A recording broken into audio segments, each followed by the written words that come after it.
Muy bien, pues muy buenos días. Permítanme de una manera breve extractar algo del extenso currículum de nuestro primer ponente, el secretario de Estado, el doctor don Fernando Martínez López. Él es licenciado y doctor en Filosofía y Letras por la Universidad de Granada y catedrático de Historia Contemporánea de la Universidad de Almería. Es historiador, especialista en republicanismo español, en los movimientos sociales de la época contemporánea, especialmente en la historia del socialismo español, y Nicolás Salmerón y Alonso. Responsable del grupo de investigación Surclio de la Universidad de Almería. Es también profesor invitado en la Facultad de Estudios Avanzados en Ciencias Sociales de París.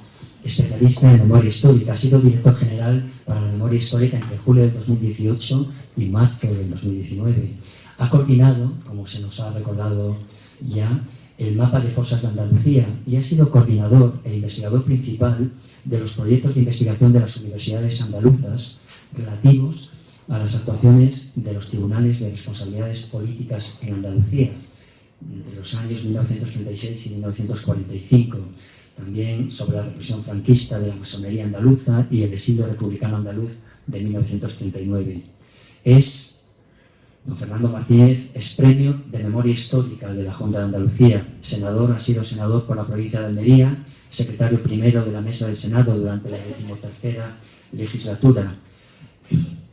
Fue secretario ejecutivo de memoria histórica de la Comisión Ejecutiva Federal del PSOE, representante de los ayuntamientos españoles en la Cámara de Poderes Locales y Regionales del Consejo de Europa entre 1993 y 1996. Coordinó también las relaciones de dicha Cámara y el Parlamento Internacional de Escritores entre 1994 y 1996, siendo ponente redactor de la Carta de Ciudades Refugio aprobada el 31 de mayo de 1995. Y don Fernando Martínez, el tema que va a desarrollar a continuación versará sobre Tomás Alonso y su implicación en la historia de la libertad religiosa y política de España. Como ustedes, nuestro ponente, le podemos recibir con un aplauso.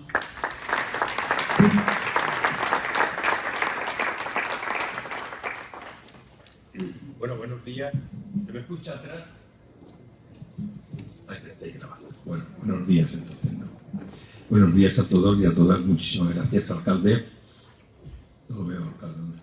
Ahí se tiene marcha. Bueno, el alcalde de Carmota, su delegada, rector de la universidad. Muchísimas gracias, decano, por la presentación. Muchísimas gracias por invitarme. Presidente del Consejo Evangélico de Andalucía. Para mí es un placer el estar aquí con todos ustedes esta mañana. Y es un placer por varias razones. En primer lugar, porque me dan ustedes la oportunidad de que les pueda comentar algunos de los elementos fundamentales de lo que supone la Ley de Memoria Democrática que aprobó el Congreso de los Diputados en las Cortes Generales en octubre del año 22. Y me dan también la oportunidad de poder comentarles pues, la trayectoria de un hombre protestante, pastor evangelista, al que le tengo mucho aprecio desde el punto de vista histórico, que me lo encontré un día en mis investigaciones, que publiqué alguna cosita de él, y que tuve la oportunidad cuando estuvieron conmigo allí en Moncloa de comentarles un poco su trayectoria, y yo creo que de ahí viene el hecho de que me invitaron aquí a relatarla. Nada, muchísimas gracias, por tanto, por la invitación. En primer lugar, les voy a comentar algo sobre el tema de la Ley de Memoria Democrática, que evidentemente incluye lo que fue la represión y la persecución, en este caso sobre los protestantes en España, a lo largo no solamente de la dictadura, de la guerra, de la dictadura, sino también lo que ha sido la falta de libertades, especialmente la libertad religiosa, la libertad de cultos a lo largo de la historia contemporánea. Si ustedes leyeran la Ley de Memoria Democrática, en el artículo primero de la ley define qué es la memoria democrática. Artículo primero, punto 1. Y dice que la memoria democrática hay que entenderla como la reivindicación y defensa de los valores democráticos, de los derechos y las libertades a lo largo de toda la historia contemporánea de España. Dicho de otra manera, la memoria democrática no es otra cosa que tratar de defender y reivindicar lo que han sido las luchas por las libertades a lo largo prácticamente de la época contemporánea, siglo XIX y siglo XX. Y en esa lucha por las libertades evidentemente están ustedes. Pensemos que cuando se aprobó la primera Constitución netamente española, que es la Constitución del 12, de 1812, se decía que la única y la verdadera era la religión católica, con lo cual eso supuso un planteamiento durísimo para la inclusión de la libertad de cultos, la libertad de pensamiento, pues claro, porque prácticamente excluía a mucha gente que podía tener otra religión, eso podía tener otro pensamiento. Y aquello evidentemente se arrastraba a lo largo de toda la historia contemporánea. Pero no deja de ser significativo, es decir, todos los intentos por los que se ha pasado a lo largo del siglo XIX y del siglo XX para que hubiera libertad religiosa, para que hubiera libertad de culto. Fundamentalmente esto siempre ha estado en la reivindicación, especialmente del pensamiento liberal democrático, que ha planteado esa posibilidad: todos somos iguales, tenemos que respetar la opinión de todos, sus creencias, sus religiones, y evidentemente en las épocas avanzadas esto ha ocurrido especialmente a partir del sexenio democrático, la Constitución de 1869 en adelante, pero claro, eso se cercenaba en el momento que en este país se daba un retroceso hacia posiciones mucho más conservadoras o hacia posiciones autoritarias. Esta situación, sin duda, es una situación que la Ley de Memoria Democrática tiene en cuenta, y tiene en cuenta desde el primer punto, es decir, que lo que hacemos es, prácticamente entendemos la memoria democrática como reivindicación y defensa de los valores, de los derechos y las libertades, y de la igualdad entre hombres y mujeres, y lógicamente también igualdad en cuanto a las creencias.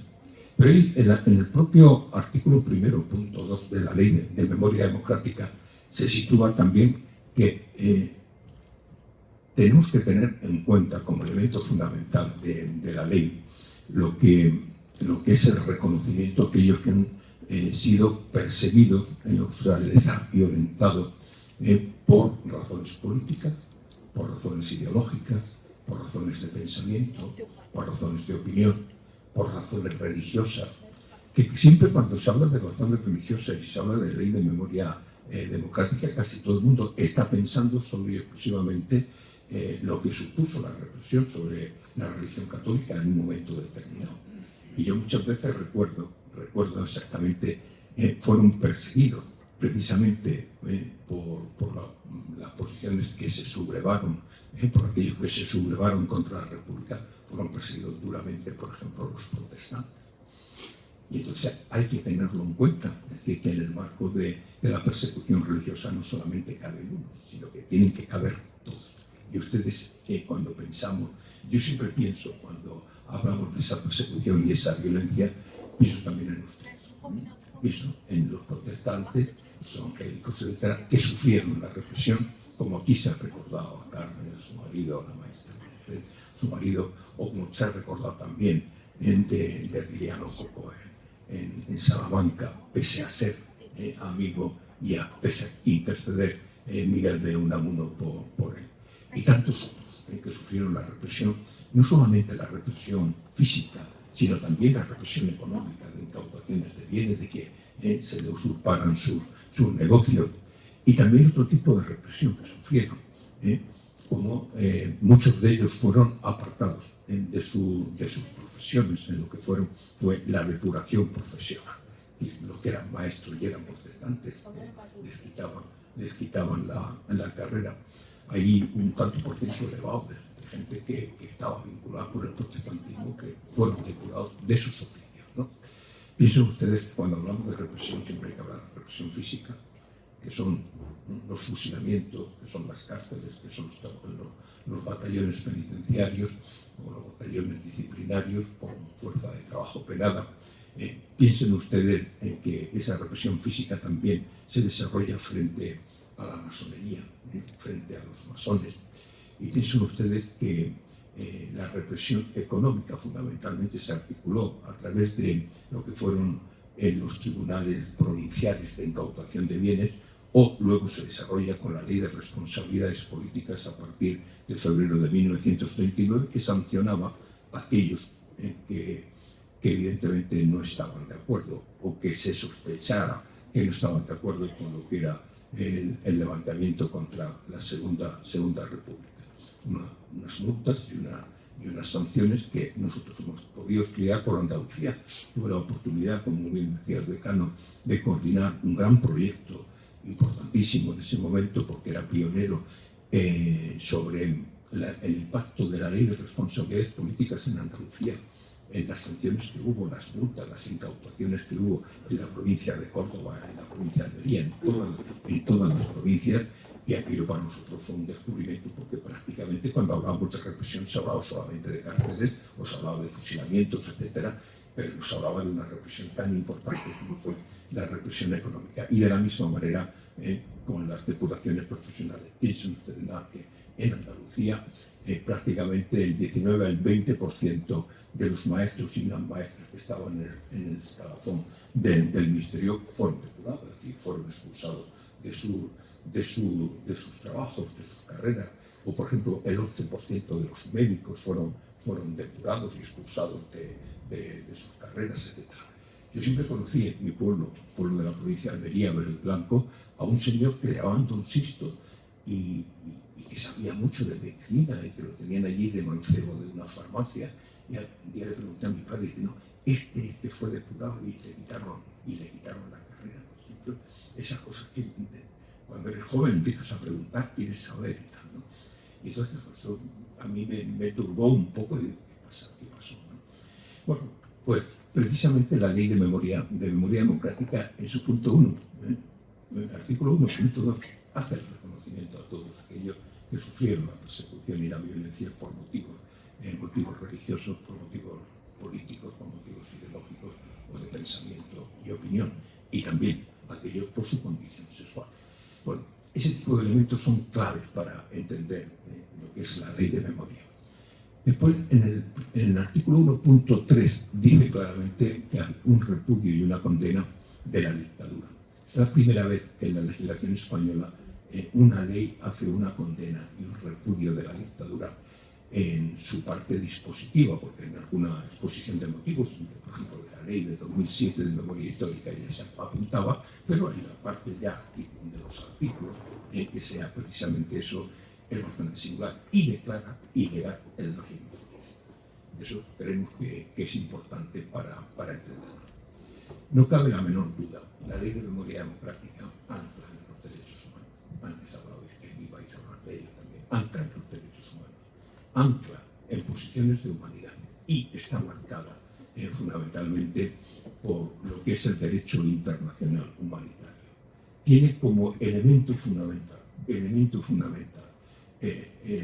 y pone en el centro de las actuaciones del poder público del Estado a las víctimas, los que sufrieron la represión, todo tipo de represiones de todas las víctimas, no solamente de unas o de otras, todas las víctimas las tiene en cuenta. Lo que ocurre es que hubo víctimas de los vencedores y hubo víctimas de los vencidos. Las víctimas de los vencedores fueron absolutamente todas reparadas a lo largo de 40 años de dictadura. Todas.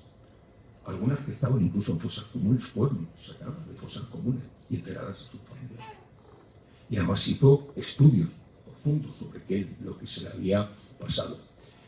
Sin embargo, las víctimas de los vencidos tuvieron un tratamiento diferente.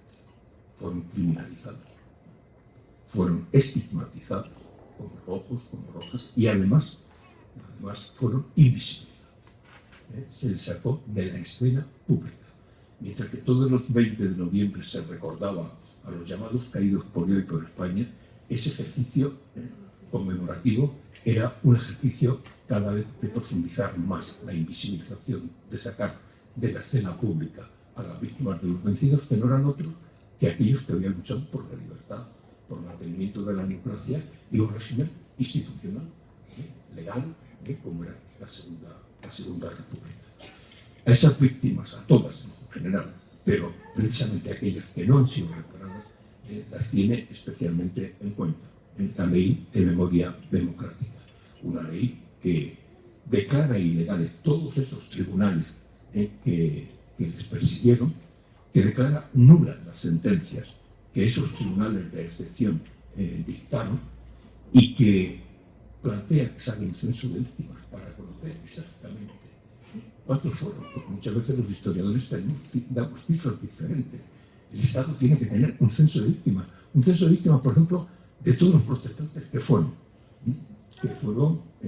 perseguidos, que fueron violentados como consecuencia de la dictadura. Lo tendremos. Estamos trabajando un censo amplísimo de víctimas y al final sabremos aquellos que sufrieron la persecución por motivos religiosos.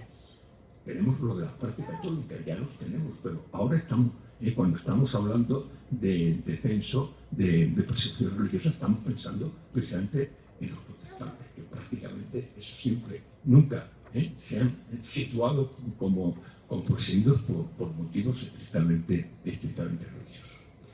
Bueno, pues ahí tenemos una ley que evidentemente es un avance singular dentro del marco internacional, que ha sido muy bien valorada por todos los organismos internacionales humanitarios, y más en este momento en que las libertades pueden estar cuestionadas por algunos de los extremos, como antes se planteaba.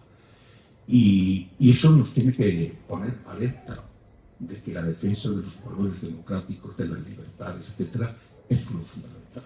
Si queremos asentar una sociedad de bienestar, una sociedad de respeto, una sociedad de valores, pues evidentemente tenemos que tratar todos, absolutamente todos, de consolidar día a día la democracia.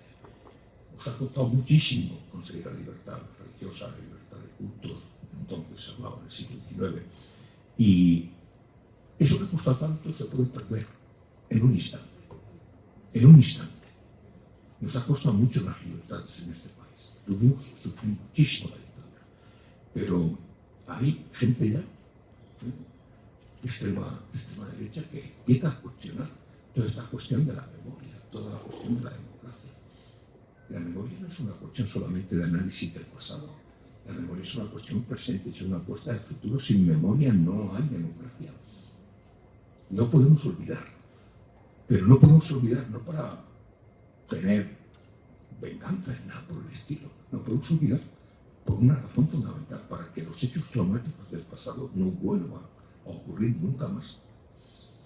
Esa es la idea que los organismos internacionales de carácter humanitario hablan de la no repetición.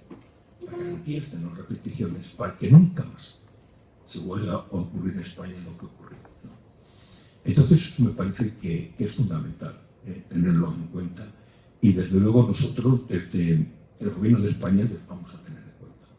Le vamos a tener en cuenta como víctimas concretamente que están incluidos dentro de la ley de memoria democrática. Y no solo víctimas desde el 18 de julio hasta prácticamente casi finales de la dictadura, sino también en todos los intentos de alcanzar la libertad religiosa en España, en la que ustedes fueron pioneros, y no solamente pioneros, encontraron en aquel momento pues, unos políticos, unos demócratas, unos republicanos que estuvieron sistemáticamente apoyando esta libertad de opinión, libertad de pensamiento, libertad religiosa. Y es en ese contexto donde nos encontramos a Tomás Alonso López. ¿Cómo me encontré a Tomás Alonso López? Me lo encontré prácticamente estudiando lo que era el republicanismo alberiense del siglo XIX, cuando estaba realizando mi tesis doctoral. Y me llamó muchísimo la atención por varias cuestiones. En primer lugar, porque en la prensa veía que había un colegio evangelista, una escuela evangelista. En la Almería de finales de XIX, una escuela evangelista. pues te llama la atención, en medio de todo lo que era católico y tal. La segunda cuestión es que esa escuela evangelista estaba en una sociedad de socorros mutuos que se llamaba la Bienhechora. Era un precedente de lo que eran las asociaciones, serían luego las asociaciones obreras, obreras de resistencia, aquellas que luchaban porque hubiera mejores salarios y mejores condiciones en la venta de la fuerza del trabajo de los obreros. Y ahí, y pronto veo que quien está relacionado con esa escuela evangélica es un hombre que se llama Tomás Alonso, y que Tomás Alonso era republicano. Encajaba perfectamente en mi objeto de estudio, de tesis. Y entonces empecé a seguir un poco la historia de este republicano.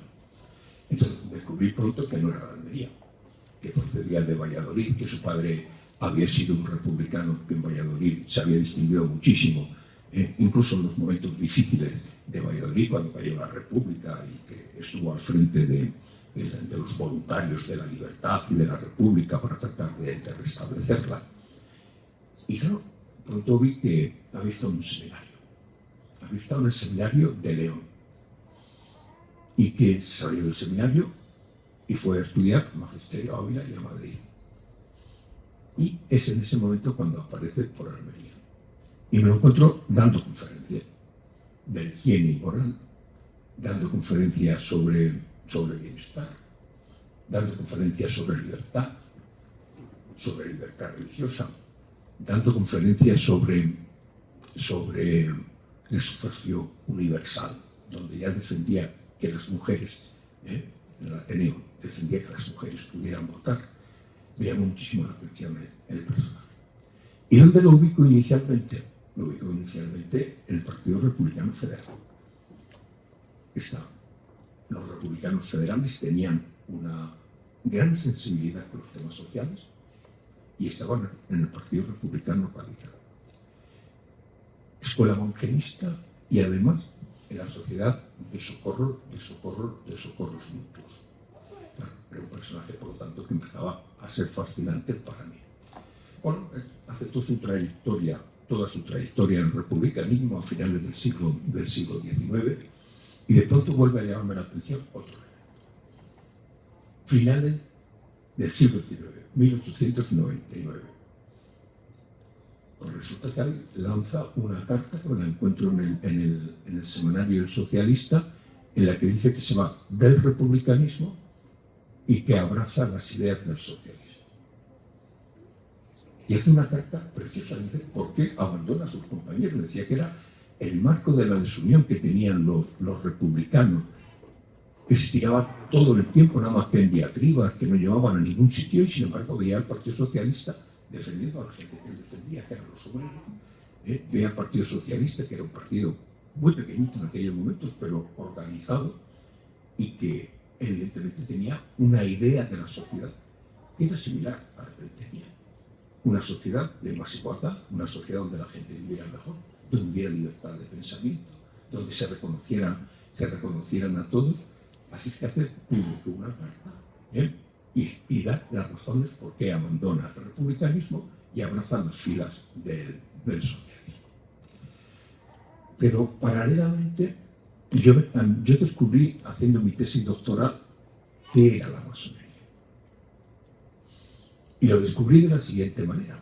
Me llamó también muchísimo la atención que en un momento determinado había muerto un médico que le llamaban el médico de los pobres, José Litrán. Y de pronto me encuentro que es concejal republicano, que era republicano. Pero cuando muere, bueno, había estado en la epidemia del cólera, el único médico que se había mantenido en la ciudad de Almería, porque todo el resto de los médicos se habían ido con la epidemia del cólera de 1885, que engancha el cólera, que no muere, pero muere 4 o 5 años después, 1889. Y de pronto observo y me encuentro en un diario de Madrid, las dominicales del libre pensamiento, los librepensadores, que a José Litrán le han impedido darle cristiana sepultura. Y no solamente no quieren enterrarlo en el cementerio único que había en ese momento, que es el cementerio católico. Y me encuentro en las dominicales del libre pensamiento que las altas dignidades de la Iglesia habían dicho lo siguiente: que lo entierren en los barrancos para que sea pasto de los canes y de los buitres. Digo, este hombre republicano, era médico, muy bien reconocido en la ciudad, médico de los pobres, la gente de los barrios. Pues rápidamente deduje que era pasto. Y claro, una persecución durísima contra la masonería en ese momento, o por lo menos por parte de la Iglesia Católica. Al final no le dieron cristiana sepultura, o en este caso católica sepultura para precisar más, sino que lo enterraron en el cementerio inglés, que estaba al lado del cementerio católico. Todavía está su tumba en el cementerio inglés. Pues mira, imaginaos la coincidencia. Claro, empezó a hacer el análisis de la masonería, porque si no, no hubiera entendido el republicanismo. Vi que la inmensa mayoría de los dirigentes republicanos eran masones, y José Litrán era el venerable maestro de la logia Amor y Ciencia. Nombre precioso, Amor y Ciencia. Cuando muere José Litrán, inmediatamente bastantes de los que participaban de la logia Amor y Ciencia fundaron otra logia, Amigos de Litrán. ¿Y quién estaba en la logia Amigos de Litrán? Tomás Alonso. Empieza a participar de los ideales de la masonería. En ese momento respeta la masonería española, no es una masonería atea, sino que es una masonería teísta. Ya sabéis que el primer punto del código masónico es: adorarás al gran arquitecto del universo, que es Dios, y que siempre que alguien se introduce en la masonería y que ya se le acepta la masonería y los 13 libros sagrados, para que ponga la mano sobre el libro que considera más oportuno, en este caso la Biblia, ¿no? Aparece en Amigos de Litrán. Por lo tanto, mirad el personaje, es un personaje heterodoxo, lógicamente, para la Almería de aquel momento, pero luego me lo encuentro escribiendo en la Crónica Meridional, que era el periódico diario de la ciudad, en otro periódico republicano diario que se llamaba El Radical. Me lo encuentro escribiendo en El Socialista, una vez que entra en las filas del Partido Socialista. Por tanto, se convierte en un redactor de noticias, en un periodista. No era periodista, lógicamente, pero en aquel momento todo el mundo, muchísima gente, intelectuales,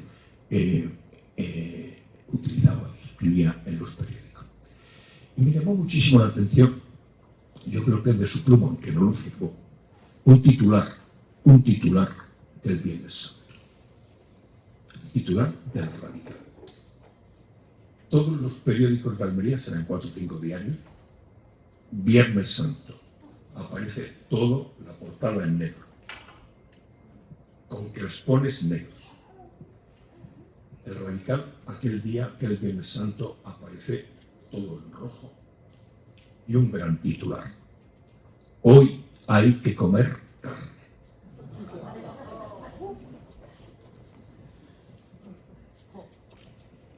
Y me metí rápidamente a leer el artículo, y ¿sabéis de qué hablaba el artículo? De la importancia de las proteínas para el cuerpo humano.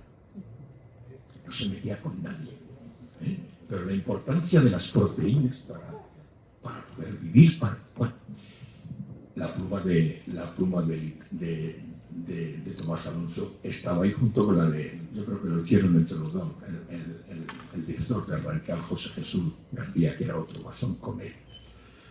Bueno, para que veáis un poco describiendo el personaje. Es un personaje que, además, está totalmente entregado a la mejora de la situación de las capas trabajadoras. En el momento que entra en el Partido Socialista, empieza a se empiezan a crear sociedades obreras de resistencia gremiales. Los obreros sabían leer y escribir. ¿Quién les daba clase por la noche a los obreros en esa escuela evangélica? En muchos casos porque no tenían ni sede. Tomás Alonso logra en el año 1889 estar al frente, crear una federación de sociedades obreras de resistencia, que prácticamente en ese año, en 1900, puede ser de las más numerosas de toda España. En ese momento puede tener en torno a unos 4.000 obreros afiliados a la federación, que procedían de distintas sociedades obreras gremiales, de carpinteros, de trabajadores del puerto, de cocheros. Por ejemplo, la sociedad obrera de los cocheros, ¿sabéis cómo se llamaba? La Veloz. La Veloz. Los actuales taxistas, ¿no? La Veloz. Bueno, pues logra aglutinar a todas las sociedades obreras de resistencia en una federación local de sociedades obreras que tienen más de 4.000 afiliados. ¿Sabéis cuánto tenía en ese momento una ciudad industrial, la Federación Local de Bilbao? Industria, toda la zona de la ría izquierda del Nervión. Tenía 1.100, Almería tenía más de 4.000. Es verdad que había dos grandes sociedades que estaban en el puerto, que cada una tenía 1.000, ¿no? Y eso ya hace 2.000. Bueno, ¿quién es el presidente de la Federación Local de Sociedades Obreras? Tomás Alonso. Evangelista, maestro, y además, en este caso socialista, y preocupado de las situaciones de los obreros. El Estado, en esa época, había puesto en funcionamiento lo que se llamaban las comisiones de reformas sociales. La comisión de reformas sociales, casi todos los ayuntamientos tenían una comisión de reformas sociales. Había una a escala nacional, a escala provincial no había, había unos vocales obreros y unos vocales patronos para cuando había conflictos tratar de dirimirlos. ¿Quién era el secretario de la Comisión de Reformas Sociales de Almería? Tomás Alonso. Para que veáis un poco el personaje, cómo se incrusta en la sociedad, cuáles son el marco de sus preocupaciones, el marco de sus ideales, el marco de la sociedad que quería, una sociedad igualitaria, una sociedad donde no hubiera la explotación que había en esos momentos, y una sociedad libre, de respeto, ¿no? De opiniones. Bueno, pues Tomás Alonso también tuvo posiciones en el seno del Partido Socialista. Él era un intelectual. Y cuando entra en el Partido Socialista, Pablo Iglesias le manda una carta y le llama obrero intelectual. Obrero intelectual. Pablo Iglesias siempre tenía un posicionamiento siempre muy obrerista, obrero intelectual, que le daba la bienvenida a las filas del Partido Socialista.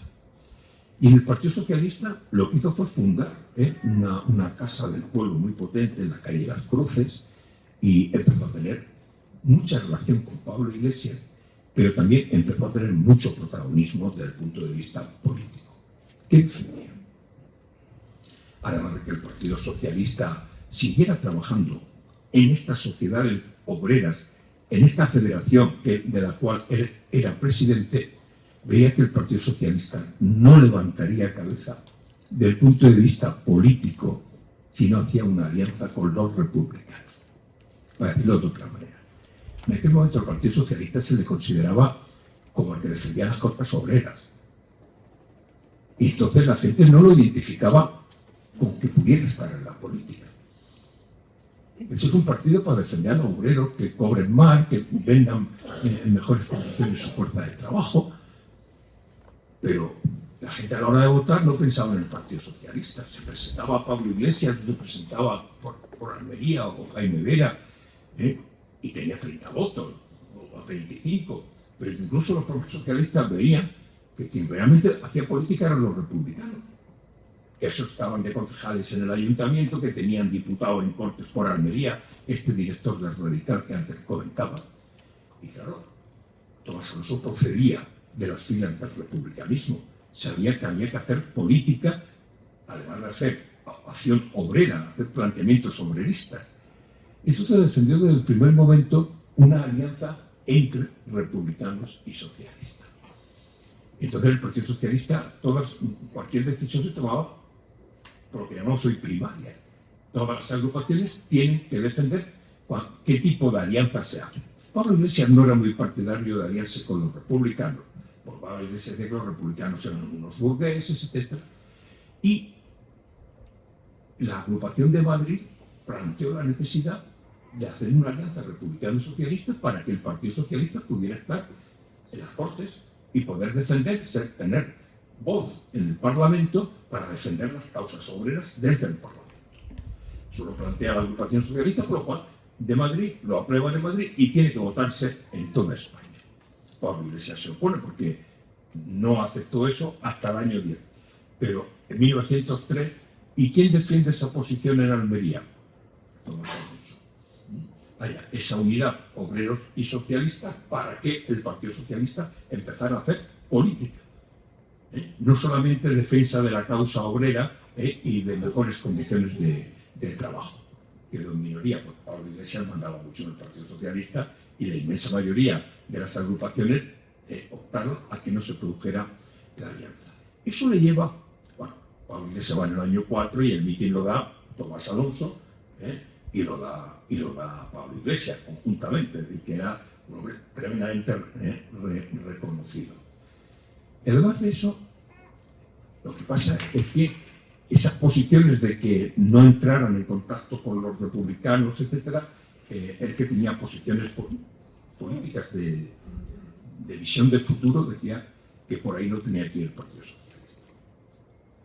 Es en ese contexto cuando influye mucho más en posiciones escolares, empieza a escribir libros como Higiene y Moral. Imaginaos la importancia de la higiene en esos momentos, higiene y moral, tratados sobre matemáticas.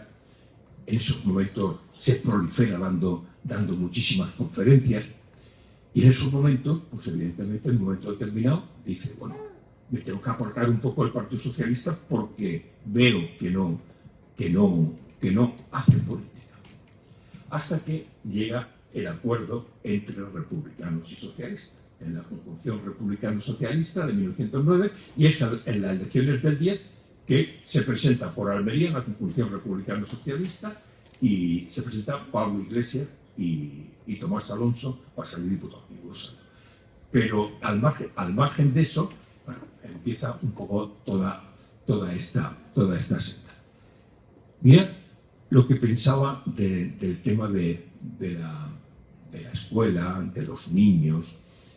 Su idea fundamental era la siguiente. Lo escribió en un autorretrato que se hizo. Dice, no hay otro templo que la escuela. No hay otro sacerdote que el maestro. No hay otro cielo que la tierra. Y no hay otros arcángeles que los niños. Qué bonito. En ese planteamiento educativo que él tenía, empieza a entrar en contacto con la institución libre de enseñanza, empieza a recoger bastantes ideas. Es en el contexto que nos vamos a seguir viendo. Pero él desaparece de Almería. A partir del año 11 desaparece de Almería y se va a Málaga. En Málaga fue concejal del Ayuntamiento de Málaga y nos encontramos de nuevo en la masonería. La masonería española había decaído muchísimo a finales del siglo XIX. Había decaído especialmente porque se le echó la culpa a la masonería de la pérdida de las colonias de Cuba y de Filipinas, porque algunos de los independentistas de Cuba y de Filipinas eran masones. Y entonces, claro, con toda la campaña antinorteamericana que se lanza en España, la que llamamos la guerra de Cuba, que fue la guerra contra los Estados Unidos, etc., bueno, y el ardor patriótico que se monta en el país, pues cuando se le echa la culpa a la masonería cae.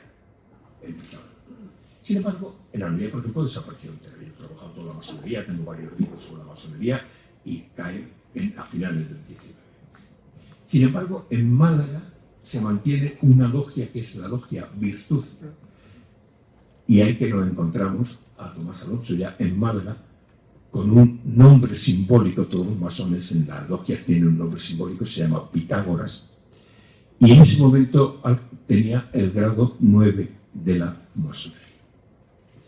Hay una cosa que siempre me ha llamado muchísimo de la atención de la masonería, ¿no? Sobre todo la inquina que la Iglesia Católica le tenía a la masonería.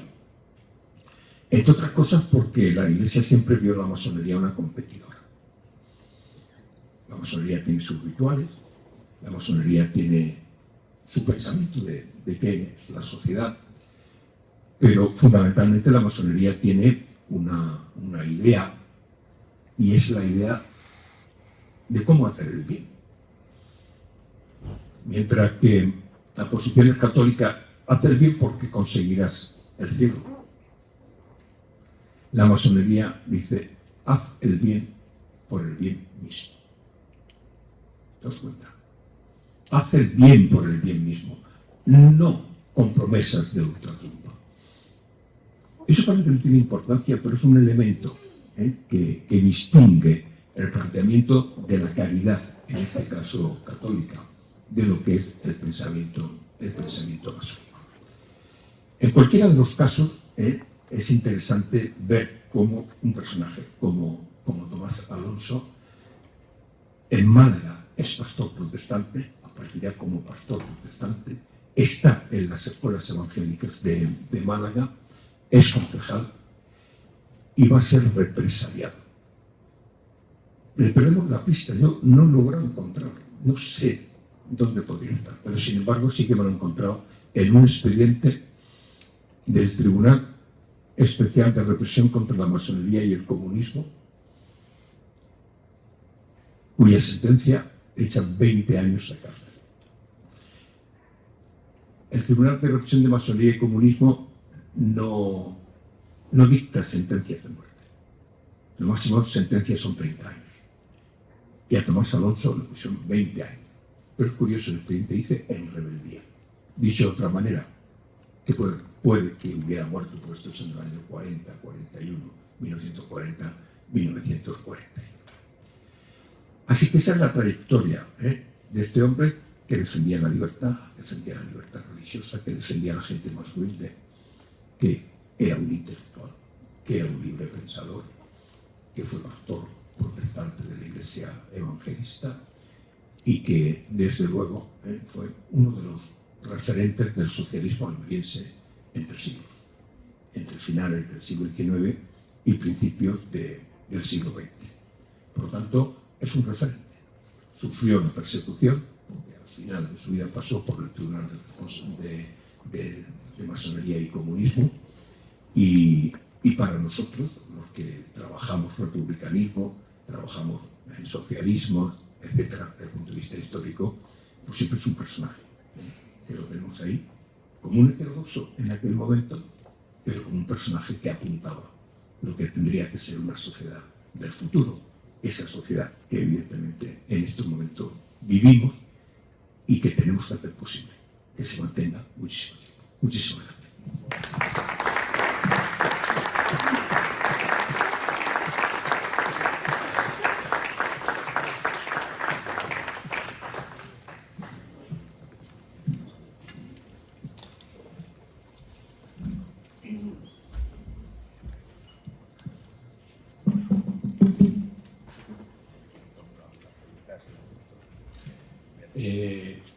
Hay opciones para preguntar al secretario de Estado, o sea, se puede, no.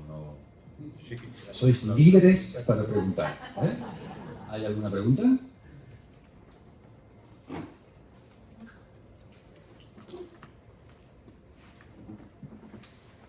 Yo sí la tengo, es por deformación profesional, ¿no? Yo tengo muchos defectos, pero tengo dos virtudes. Una, ser menorquín, eso ya es un plus espectacular. Y la segunda, ser evangélico. Y pensaba en lo que usted estaba comentando, que curiosamente el fundador de la Iglesia Evangélica de Menorca, que es la Iglesia Evangélica más antigua de España, también era de izquierdas y masón.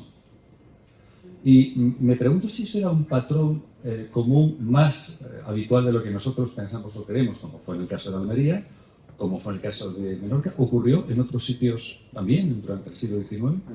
Se suele dar eso. Eso es muy común. Sí, eso es muy común. Daos cuenta que la inmensa mayoría de la gente que está perseguida por la sociedad, por una sociedad muy opresora, busca espacios donde poder desarrollarse, hablar, compartir opiniones, compartir pensamiento. Y es muy común que protestantes sean masones. Es muy común, y más en la España de ese momento.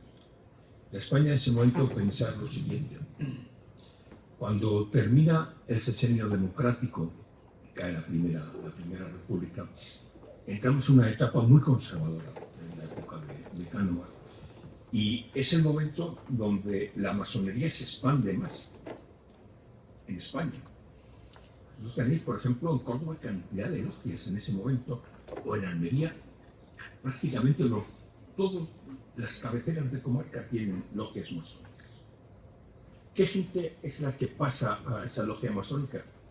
Son los médicos, son los arquitectos, son los ingenieros, son algunos maestros, todavía no muchos, pero algunos maestros finales del siglo XIX, notarios.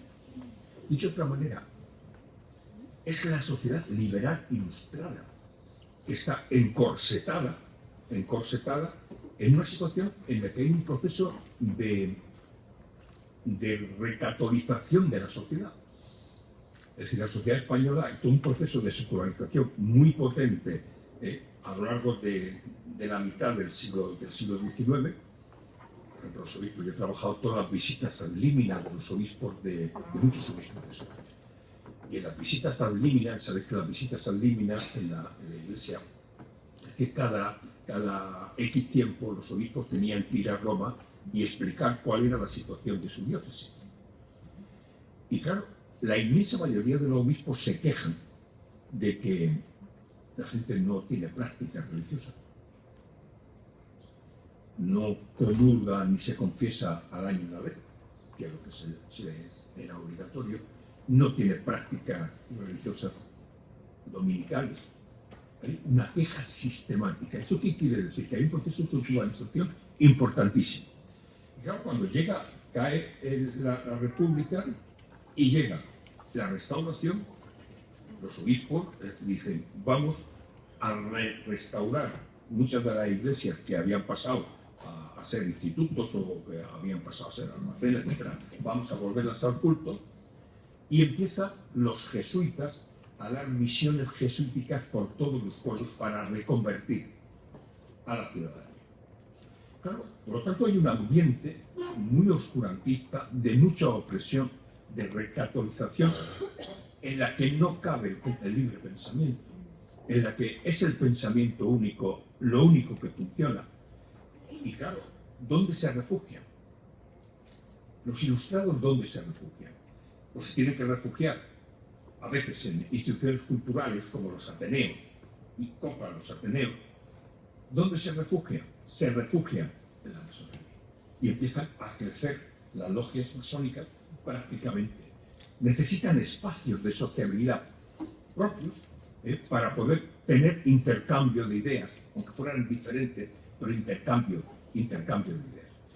En ese contexto, vosotros imaginaos, en 1875, 76 o principios de los 80, los masones ya prácticamente de lo que era la libertad religiosa o la libertad de cultos que se había producido con la Revolución del 68 y la Constitución del 69, que decae. Con lo cual ya no tienen espacio donde moverse. ¿Dónde se pueden mover? En la masonería. Por lo tanto, hay muchos protestantes que entran. Y también las legaciones internacionales, donde sí que les permiten culto, pero culto privado en esa época, también lo que hacen es situarse en el marco de la masonería para tener espacio donde congregar.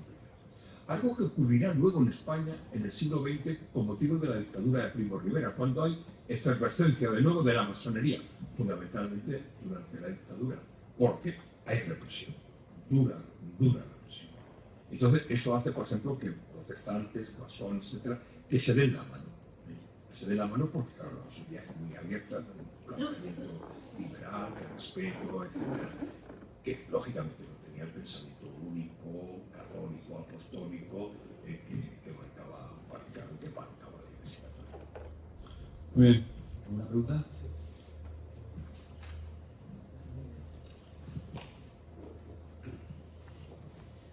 Muchas gracias. Bueno, felicitar por la magistral ponencia. Hemos disfrutado, como disfrutamos en nuestra visita a Moncloa, la lección magistral que nos dio, y siempre que nos vemos es usted un libro abierto, como solemos decir.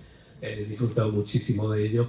Hay un obispo corleonero, me parece que se llamó en Almería, que él dijo que dejaran a los protestantes hacer su labor, que no hacían nada malo. Esto me parecía a mí insólito, de lo poco que conocí Almería y el tiempo que estuve también viendo la figura de Tomás López. Y bueno, fue sorprendente porque la obra evangélica en las Dalias, en ciertos sitios, parece que afloró en los pueblos, pero mi pregunta va también, bueno, aparte de que el conflicto de Litrán, por primera vez lo he tenido claro, he escuchado muchas referencias, pero no sabía en sí todo lo que, cómo se había generado, ¿no? Así que se lo agradezco muchísimo. Mi pregunta es, por concretar un poco, ¿qué papel tuvo o qué opina usted del papel de la presencia minera inglesa que hubo allí? Porque a mí me sorprende cuando estudio el protestantismo que el primer hospital evangélico está en Sedón, en las minas de las Menas, creo. Y esto es muy sorprendente. Está incluso, creo que el edificio está todavía, el cambio inglés, es un hito también de facilitó, propició la libertad. ¿Qué papel jugaron las compañías mineras que hubo en Almería en el 19? Hay dos etapas de la minería almeriense. Hay una etapa que es una etapa de minería, podemos decir, autóctona, fundamentalmente española, son pequeñas explotaciones. Y ahí la importancia que tiene la masonería, la minería, es una importancia bastante grande porque posibilita el que cambie los procesos industriales. Vamos a ver, cuando entra en carga la Sierra Almagrena y la Sierra de Gámor en el mercado internacional, cambia el precio del plomo. Es decir, el plomo, sabéis que es el material de la primera revolución industrial, entra a explotación estas minas y estas minas cambian todo. La etapa de la etapa del plomo.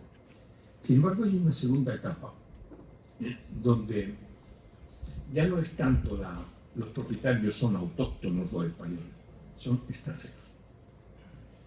Es la minería del hierro. Se viene abajo la minería del plomo. Ya el plomo no es el mineral que había sido para la primera etapa de la revolución industrial. Para la segunda revolución industrial el mineral es el acero, el hierro convertido en acero, y eso significa que se tiene que poner en explotación las minas de hierro. Pero a diferencia de la primera etapa, empiezan a llegar compañías extranjeras, inglesas, muchísimas compañías inglesas. Y, por ejemplo, te encuentras a los protestantes ingleses en las logias masonas. Te las encuentras, por ejemplo, en Serón, que hay una logia Almanzor. Te los encuentras en la logia de Cuevas de Almanzor, en la zona de Vega, también la logia de Concepción. Y ahí tienes prácticamente a los ingenieros ingleses que forman parte, que son protestantes, que tienen ritos en sus viviendas para hacer ritos propios. No lo pueden sacar fuera, pero se les permite la práctica religiosa, el culto privado, y la mayor parte de esas mansiones tienen sus pequeñas capillas donde realizan ese culto y se reúnen. Muchos de ellos tienen muchísima importancia en lo que es la minería, en este caso de las grandes compañías extranjeras. En Serón lo tiene en Cuevas de Almanzor. Zora, lo tienen Vera, y fundamentalmente son inglesas y francesas.